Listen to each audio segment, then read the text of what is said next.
Kelbe liegt gebunden mit a Strick. Hoch im Himmel flieht a Vogel, flieht und reiht sich hin und zurück. Ivan Orlenko, you were born in Vinnitsa, where you are right now. Yes. Usually you live in Odessa, I think. Yeah, for the last few years I live in Odessa, mostly. And you've been very actively involved in the theater as a director, as an actor, as a set designer, in many roles. Yes. And I don't have the film directing education. I started as and was attending university as a theater director. Then I started to work in theater, and I started to write scripts and just like with no purpose. So we're going to talk about your first film, which is 30 minutes long or 20 minutes long, I think. 20. Called In My Own Synagogue, which is a film in black and white. And it's based on the sketch of a story by Franz Kafka, which you found in his notebooks. And it is entirely in Yiddish. You made it in 2016. And the film has won many awards. So I wanted you to tell us, you were born and grew up in Vinnitsa, which has a rich Jewish heritage, but was also the site of mass graves during World War II. Did you know about this when you were growing up? First of all, I need to like little bit correct the information, because the film actually received support, I guess, in 2017, and I made like the shooting was in this year. Then all the 2018 it was post-production, and the film was released only in 2019. So Okay. officially it's 2019. The name of the film is, as well as the name of the novel is, unfinished novel is In Our Synagogue, and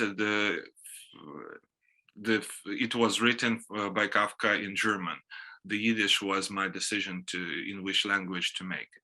How did you find it? It was in his notebooks, I think. Yes. It was in. It was not published like in his what he has like during the life published, but it was letters, notes, and something like this. And it's actually the only, probably the only, as I remember, his work in which deals somehow with the Jewish heritage, with the religious topic, like Judaism, because the place where it's where the place where the story is developing is synagogue. This novel, which seems to be unfinished, it's hard to tell in Kafka works, are they finished or not? Concerning Vinnitsa,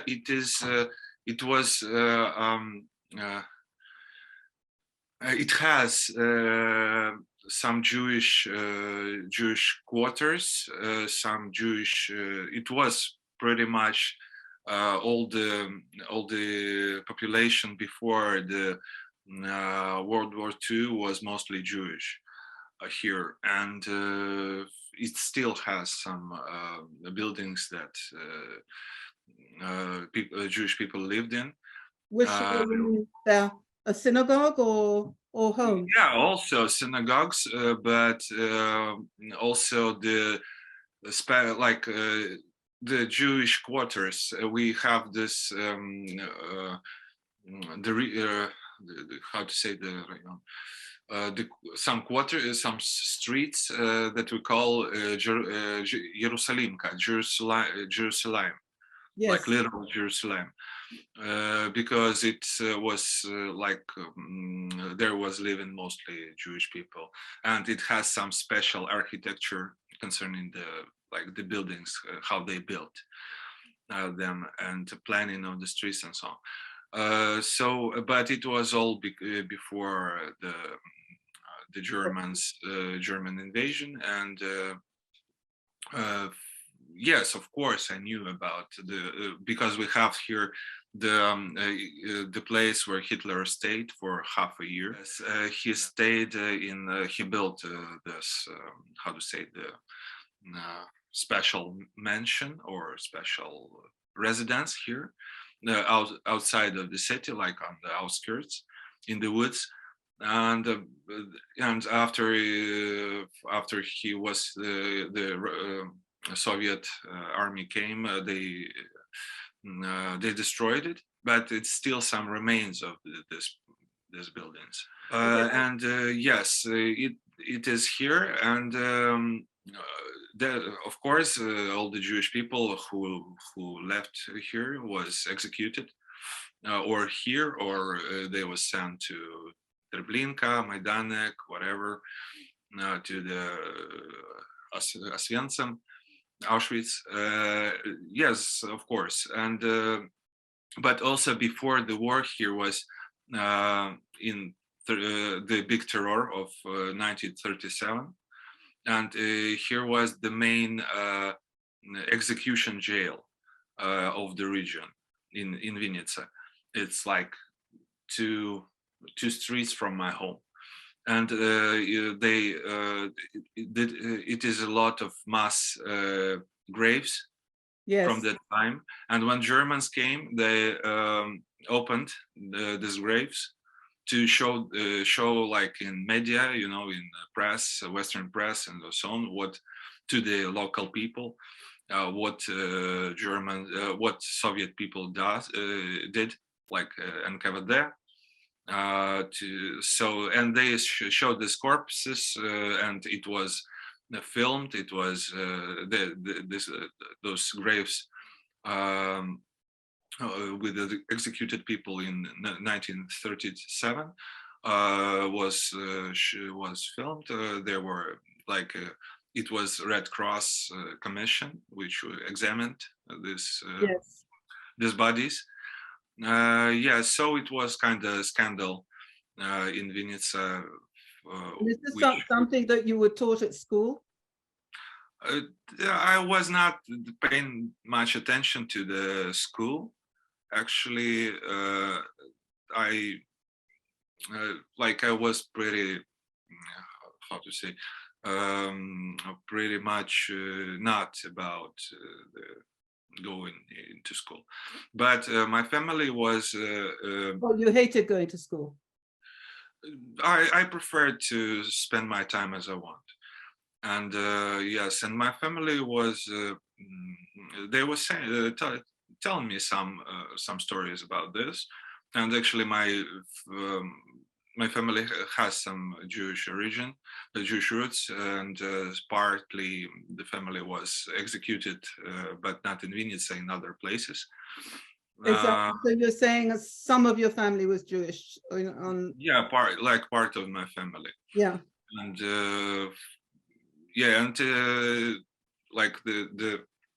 some of my relatives were executed during Nazi occupation. So they were deported to concentration camps, or they were shot? They was executed on the place. It was in Mariupol. Yeah, they were living in Mariupol, and they were executed. But you have always been very aware of your Jewish past, your Jewish history. When I was doing the film? No, before that, as a when you were still a young kid. When I was a kid, I was not that much interested in my origins or whatever.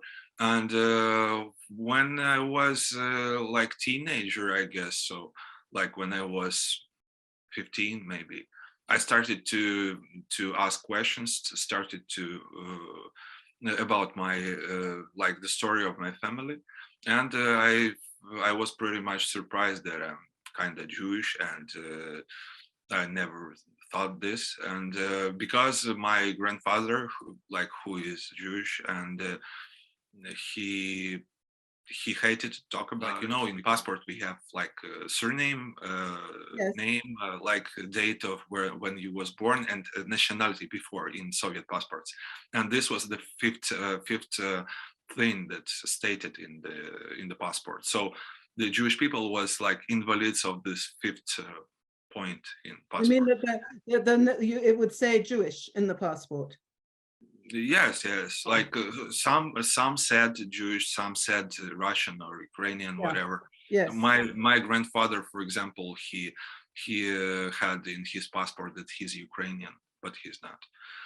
So it was not really a good idea to kind of show it to the world when it was Soviet Union.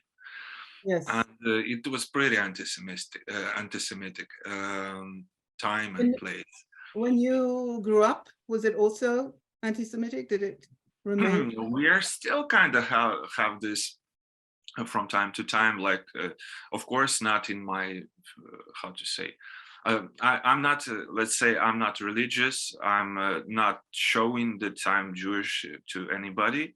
I'm not talking about much. So I'm not the right person to ask about anti-Semitism, but as I know, that Ukraine is the birthplace of the Hasidism, and a lot of Hasidic Jews come to Uman, to the grave of Baal Shem Tov, and to different holidays, Jewish religious holidays, and I heard like some kind of from the people, Ukrainian people, that they're not that much happy about it, and they don't like Jews and so on. Like you heard from time to time, but I don't think it's kind of it's rarely go somewhere further than just saying some anti-Semitic stuff. And tell us about the film, Ivan. You translated, somebody translated for you the Kafka text into Yiddish. Yes.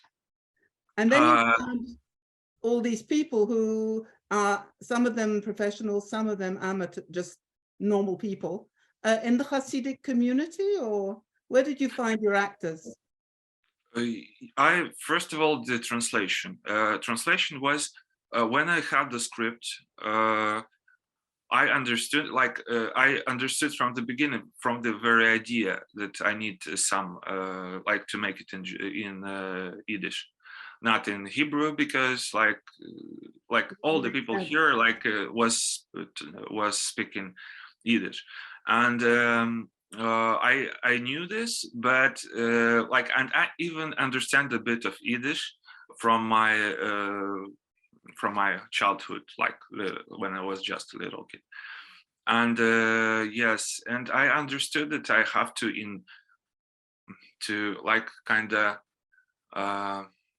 for the people who was living here, for this culture, who are not anymore here, to make it in their language. And I found amazing writer, and also people also who has some theatrical background. He writes. Yes, and he translated the script that I wrote, and he consulted me about some religious some religious nuances about the script, because I'm not from I'm not common to this topic. He advised you on a few things. He's consulted. And I'm not used to this. I'm kind of new to this topic. And he advised some things concerning religious details, and also translated the text of dialogues. To quickly say that the story is very simple. It takes place in this shtetl, no doubt, and it's about this strange creature that appears in the synagogue that makes the women scream. The men know that it's there, but it's difficult to get rid of. And then at the end, you realize that this whole story has been told in the context of a concentration camp. Or this is under Nazi occupation. Yeah, in the ghetto. But this is what is in the film. It's clear that it's what you did with the Kafka story. Yes, because Kafka died in 1924, and he died far before Nazis. And but it's for me, I turned it into the because it's hard for us to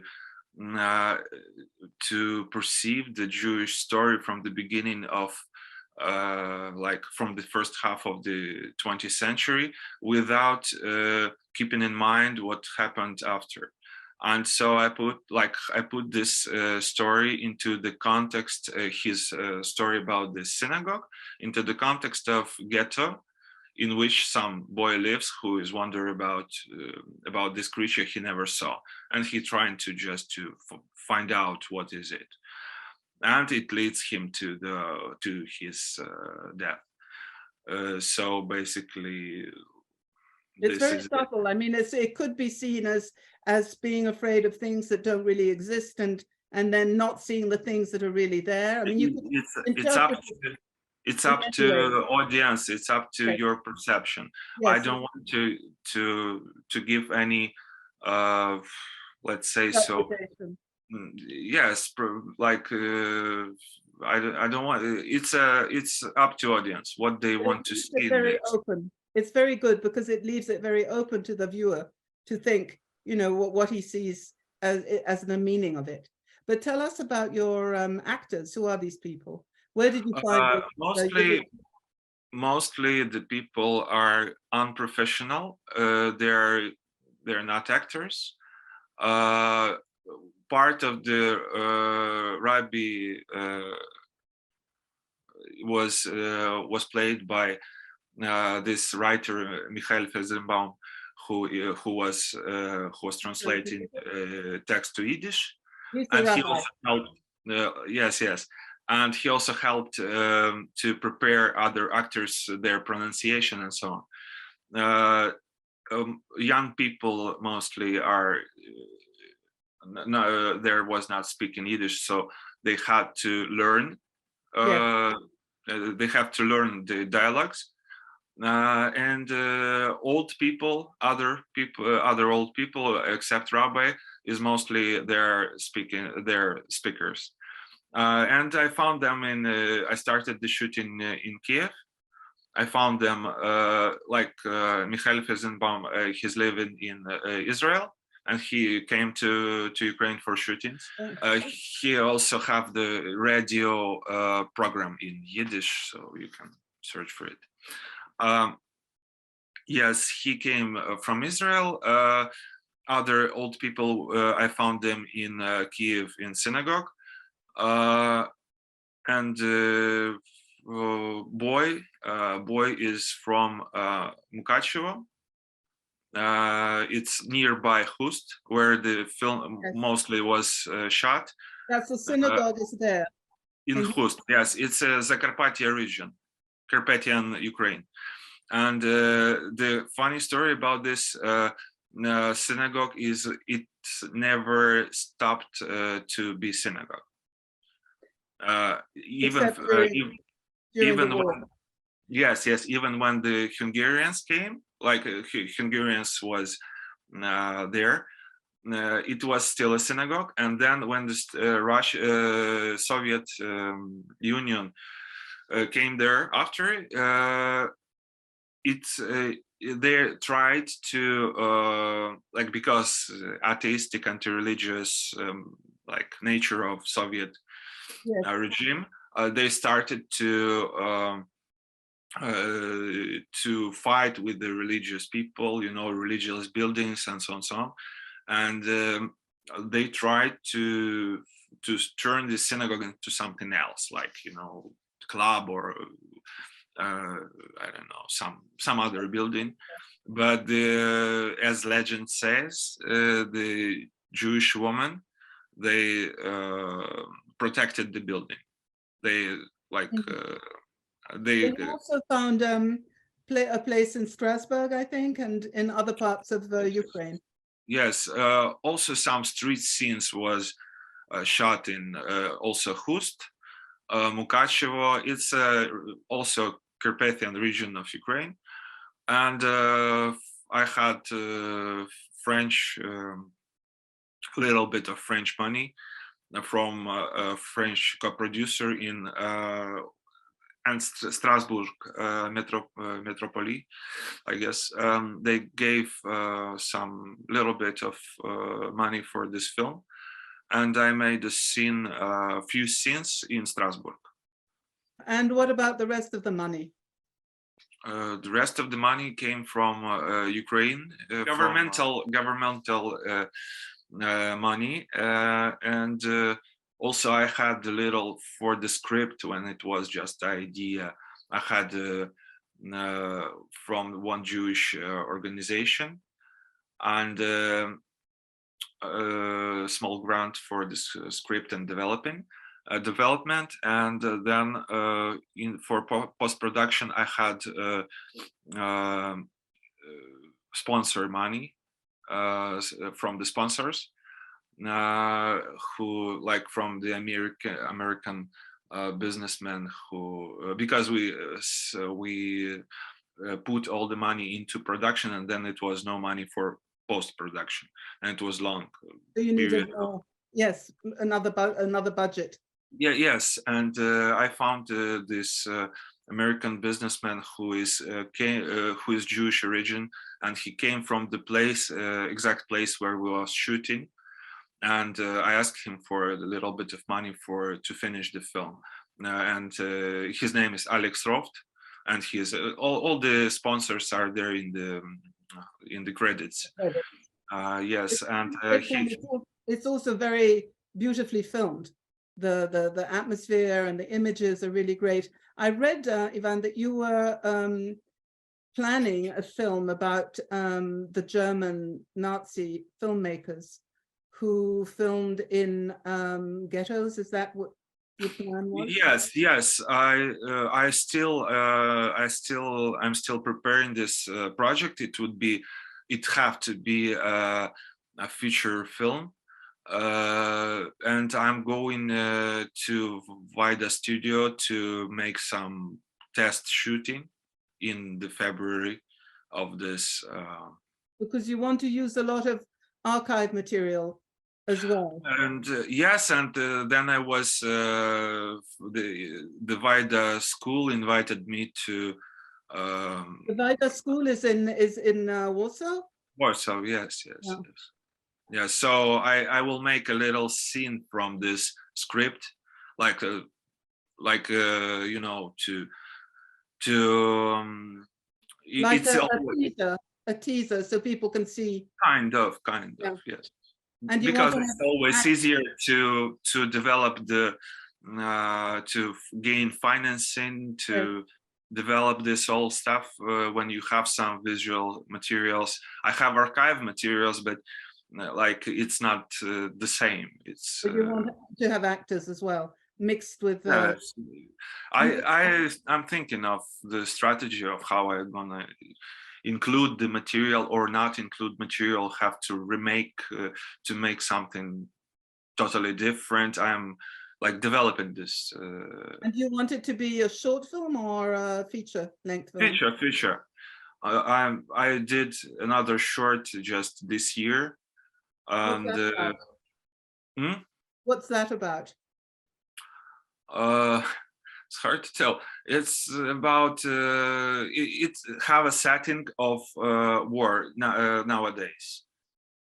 It's a short film, and also I received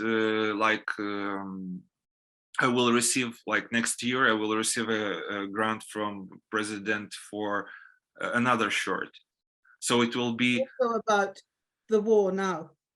It have some connection, but it's not that direct. You know, it's more about the war of the man with himself, let's say so, with his I don't know, perception of reality. So, and then the story which I started about the Warsaw Ghetto, which I'm now working on, is it have to be a feature film because of the like a lot of characters, you know, a lot of the stories have to be long, in my opinion. So yes, for every story you have like specific feeling of the time it have to take, like the longevity of the story. Yeah. And but your life is, I mean, you're able to be creative and to go on making things, and how's it been for you, and how is it in Vinnitsa? it's pretty calm, like it's far away from the front line, and yeah, we had some shelling, like people died a long time, like in the summer, but yeah, but it's some air alarms, you know. All the Ukraine suffer from the because of like electricity is disappearing. But you're okay there? What? You're okay in where you are now for the electricity? Yes, yeah, they we have blackouts pretty often, but we kind of used to it. And yes, so it's nothing to complain comparing to the people who are living closer to the front line. Yeah. And what is your view on the use of Russian in Ukrainian films? Do you have and the boycott of Russian culture? Use of Russian what language? Do you have views about that and about Russian culture? I totally don't understand how language is connected to the government. I mean, it's such a stupid idea, in my opinion. I'm myself is a Russian speaker. I'm speaking Russian mostly, and my last film has like has Ukrainian and both Russian. In film, what? You're short. Short, yes.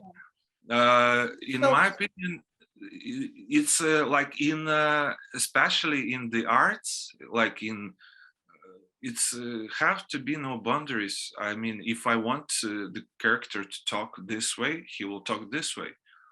Why somebody have to tell me that I will not? What the language has to do with the ideology? I don't really get. And what about culture? Do you feel the same way about Russian culture? Culture is too abstract. I mean, we had like, for example, who did more brave thing that did, for example, Mandelstam, when he was like in 1935, I guess, he wrote the poem about Stalin, which depicts Stalin as a animal, like as just a beast, and as a criminal. Who could do this? Like, and he was he was writing this in Russian. I mean, you're saying it's a Russian culture, or what?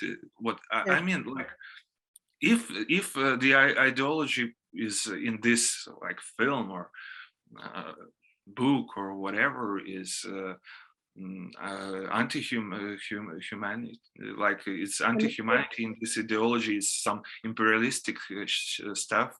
Of course, I'm like, I will not be interested or whatever.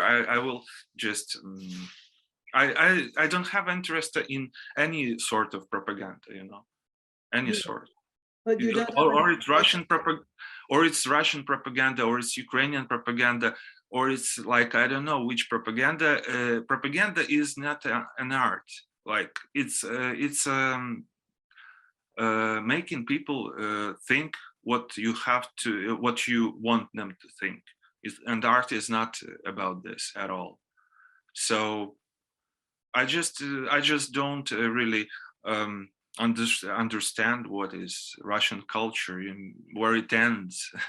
You know, Yes. I'm against this ideology, this imperialistic ideology. This is what we are experiencing now is, in my opinion, imperialistic war, because what they try to do is to try to restore the Soviet Union, which is former Russian Empire. Yes. That's it. That's it. Nothing about culture here. Nothing Yes. about language here. Yes. It's a state of mind, but not. It's not. It could be like if you can support this and like being like Chechen origin or Dagestan or like from the Far East, you know, of Russia, and you barely speak Russian, and of course you have no idea of this like culture, like Mandelstam or Brodsky or Pasternak or whatever, like Yes. all these great things Great that happen. Yeah. That Russia, like Russian speaking and thinking people did. But And this you was say, just to come back to you say that you're Russian speaking, so you did school in Russian, but your second language was Ukrainian, was it? Like my mother tongue is Russian, because Yes. I came from Russian speaking family. I attended until like 6th or 7th grade. I attended a Russian school, but then I moved to Ukrainian school to learn Ukrainian, because I was almost like I was kind of really not even understanding some words. And I learned and then in university I learned Ukrainian more. What I think on this boycott of Russian culture and so on, I would not. I have the strong antipathy to the Russian government, and if the project is financed somehow with this money, of course I will not take part in this. And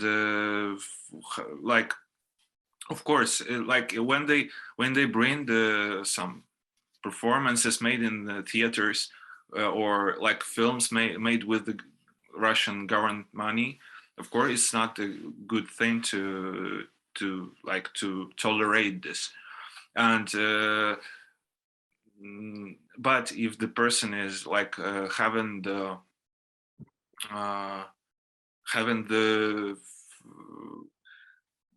anti-militaristic like against this war, and clearly stated, it's not the person's fault that this person was born in Russia.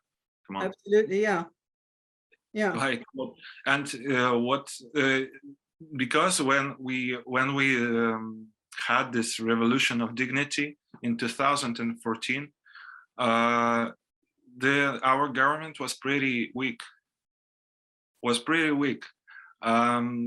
It was so far away from what is it in Russia now, and still some people are brave enough to burn this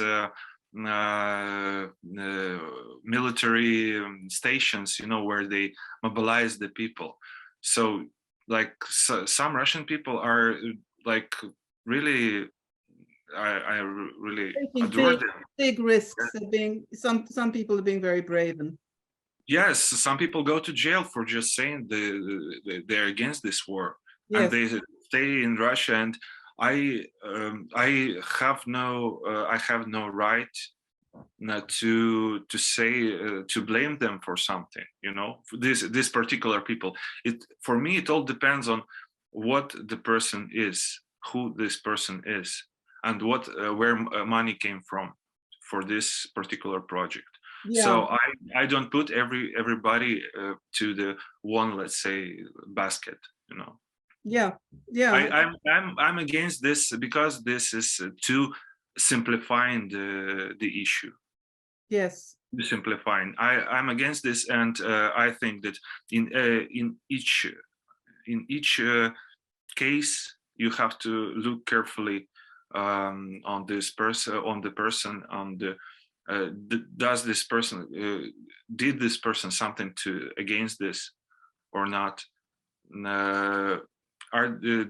Does this person support like this militaristic, chauvinistic regime and its ideology? If is there some ideology, because I'm doubting this, because Soviet Union at least had on the surface, on the facade, something like ideology, but Russia is what the hell they want. They just want to restore Soviet Union, make Soviet Union great again. But what next? Like, it's something really Terrible. unbelievable. Yeah.